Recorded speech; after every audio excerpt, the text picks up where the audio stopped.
Mga museo at lugar na naglalarawan ng kasaysayan ng bansa, kabilang sa mga dinayo ngayong long weekend holiday. Yan ang tinutukan live ni Ivy Hernando.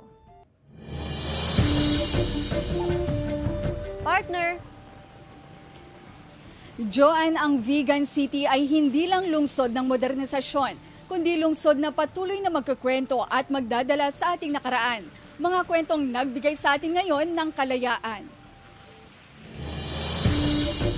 Ang mayamang kultura, tradisyon, kasaysayan at tanawin ang bentahe raw ng Ilocos Region, kaya dinarayo ito ng mga turista, lalo na ngayong long weekend holiday. At kung sa kontribusyon sa nakaraan, maraming Ilocano ang nagbuwis ng buhay para sa kalayaan. Kabilang ang mag-asawang Diego Silang na nanguna sa Ilocos Revolt at asawang si Gabriela Silang na kauna-unahang babaeng general at babaeng martir sa kasaysayan ng bansa. Binitay siya sa Ngayoy Plaza Salcedo kung nasaan ang musical dancing fountain. Dugong Bigenyo rin si Padre Jose Burgos, ang isa sa 3 paring martir o mas kilala sa tawag na gumbursa na binitay sa publiko.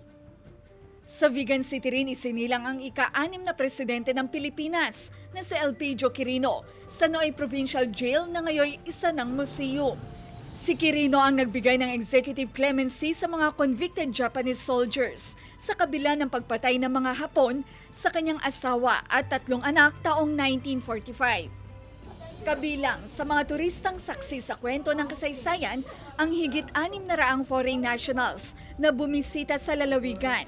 Lulan sila ng Insignia cruise ship na dumaong sa Salumagi Port ng Cabugao, Ilocos Sur. Half pumunta ng Ilocos Norte, half pumunta ng Ilocos Sur. So we are so happy. This is a big help for tourism ng Ilocos and the Region 1 as a whole. Kasi ito yung matagal na natin iniintay. Ang ilan unang yapak raw nila sa Pilipinas.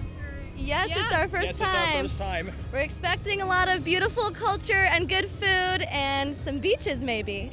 I'm expecting beautiful beaches and great people and everything like that. 100 bansa sa buong mundo ang target na mapasyalan ng cruise ship sa loob ng 8 buwan.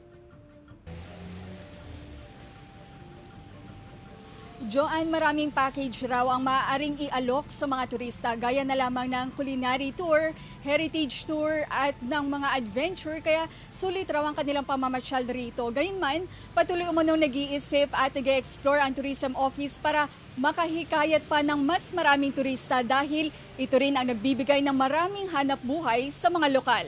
Joanne? Maraming salamat, partner Ivy Hernando.